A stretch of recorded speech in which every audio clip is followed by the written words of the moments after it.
mic here at all. Oh, is that not on? We had it. It was working before. Oh, there we go. Can everybody hear me? Yep. All right. Say, I want to thank the MFA department as well. They've been really beautiful about helping me with preparing for this, and just want to thank them for being so professional and straightforward with how this thing goes and everything. In honor of her, basically renamed the group, or named the group, founded the group basically underneath her name. And in that way, maintaining also that ancestor veneration aspect to our work. And a lot of the stuff that we did was based around those types of things and creating altars inside of the Victorian house, et cetera, and so forth, so that, you know, libations were poured for Cornelia Bell, et cetera, and so forth.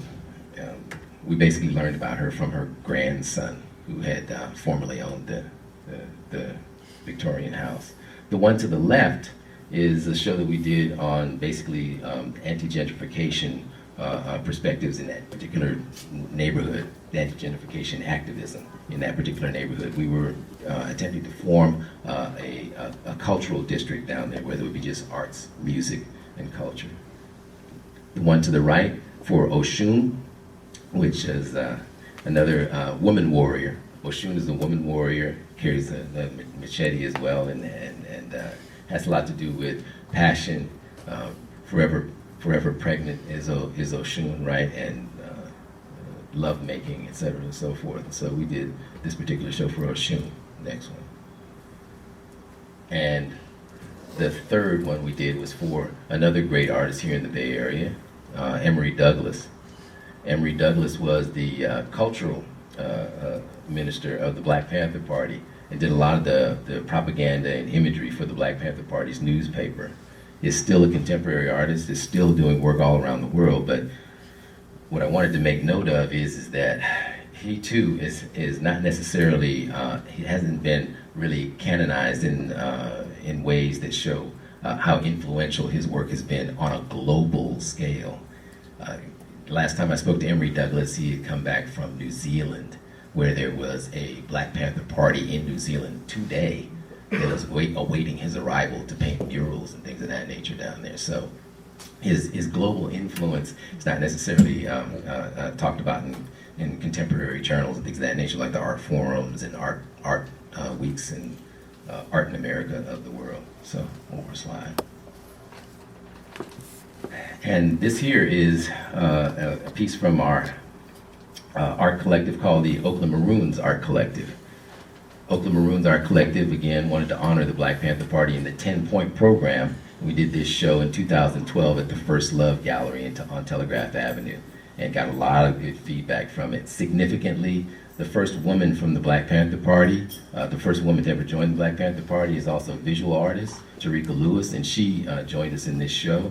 Emory Douglas contributed pieces to this show. Karen and Malik Sanefru have done many shows over here at the African American Art and Culture Complex.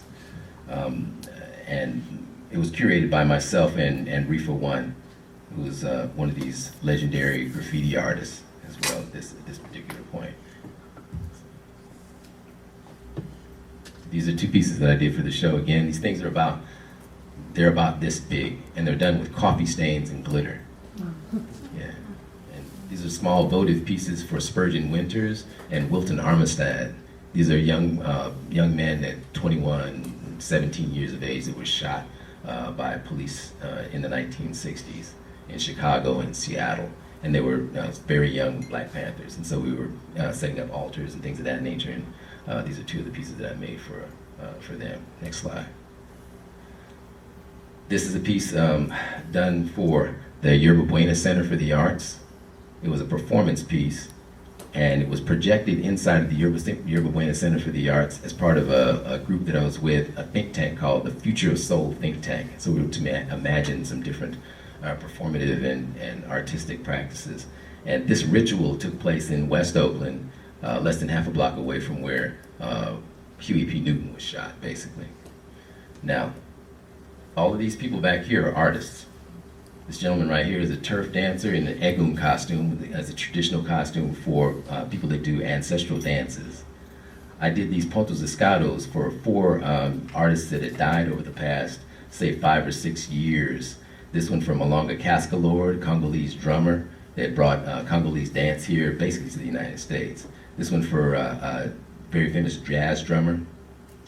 This one here for a very famous poet, Reginald Lockett. And this one here for Casper Banjo. This gentleman right here is Wolfhawk Jaguar. And he did the tune, basically specifically done for Egun and ancestors. The people standing back here, at least these two women right here, are both Yoruba priestesses that both sing and perform in this. This is poet Ayodele Nzinga. Next slide. I'm just gonna hit the button a couple of times.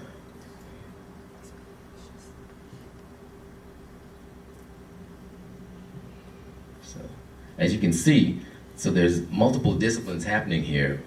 One, you have people that are actually involved in the actual spiritual practice in their lives, and also in the artistic practice. You have both dance, performance, and ritual happening all at the same time.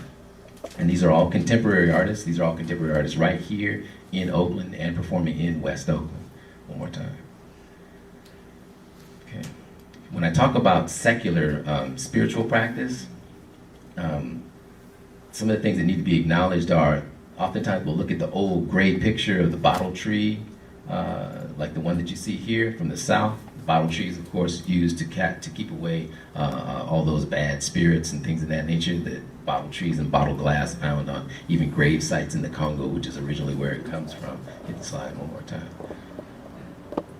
But it can be also found in West Oakland. You have people that have a consciousness about this. This picture was shot in West Oakland on Pine Street, right? You got the bottle tree here, and this gentleman right here is the guy that I mentioned at the beginning of the lecture, Duane Deterville, whom I brought over there in 2009, 2010, I believe it was. On the street, you have what we see down in the lower part of this. These bottles for alcohol that you see on a lot of these altars. My contention is that as the bottle tree is to the south, the bottle trees in the south are like country blues, and basically these bottles in the sidewalks inside of these altars inside of our communities for those that have fallen from gun violence, drug violence, gang violence, things of that, police terrorism as well. All of those things are basically the urban blues. Okay. How are we doing for time? 12:10. Oh, excellent. Okay. Wow. It worked out. Yeah. You can actually go back. Okay. All right. So this piece, I'm trying to cover. This playing on its own as soon as it gets to it. Oh, so I'm supposed to do that. Hold it right here, and then when you get to the slide, I'll do it. And mute the sound, please. Yeah, because it's silent. And somebody put some music on it. That's not cool. But the piece that we're getting ready to look at is interesting. It's 1927. It's Jean Renoir, right? That's early surrealist filmmaker. And this particular silent piece has what is supposed to be a Congolese or a Central African spaceman that lands in post-apocalyptic Paris, France. He did this thing in 1927.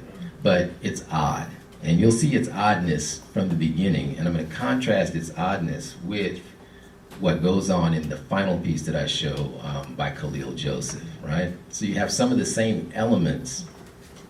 What I'm getting at here is that there are some of the same elements, but without the subjectivity of African people in this particular African consciousness that brought to bear on these images, you will get these strange distortions. But there's still some things there about connectivity and consciousness about African dance movement, contemporary African dance movement, and yeah, an interesting blend. So let's take a look at it.